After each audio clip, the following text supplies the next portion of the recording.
quand tu prêches, tous ceux qui lèvent la main, qu'ils croient que Jésus est le Fils de Dieu, là, ils sont sauvés, tous. C'est un point de doctrine simple qu'il ne faut pas négliger.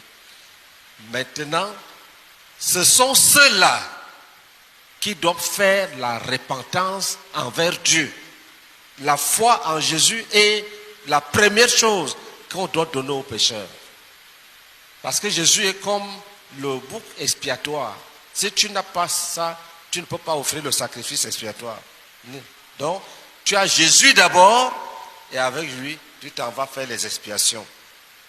Sans effusion de sang, il n'y a pas de pardon de péché. Certains renversent. Certains renversent. Il faut, dans ton discours, montrer que si quelqu'un n'a pas reçu Jésus, même s'il abandonne le péché, il ne peut pas être sauvé. Il ne peut pas. Alléluia.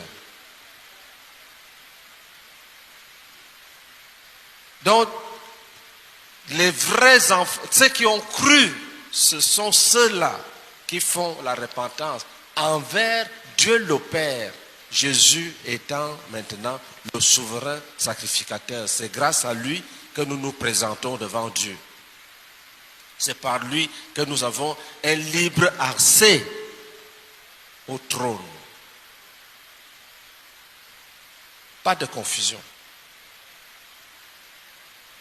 Et ils sont sauvés et ils doivent porter le fruit. Et le premier fruit, c'est le fruit de la justice qui commence par les restitutions.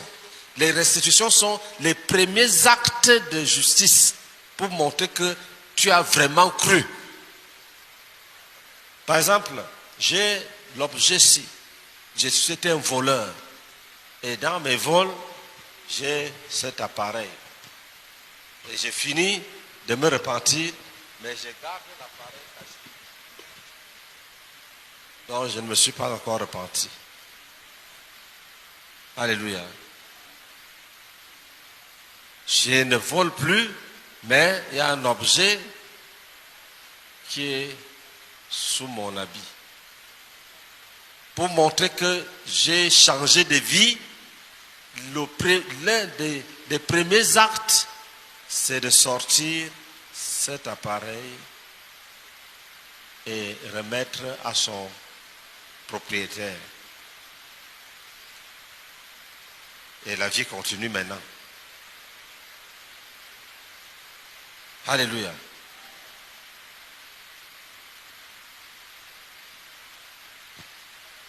Le biographe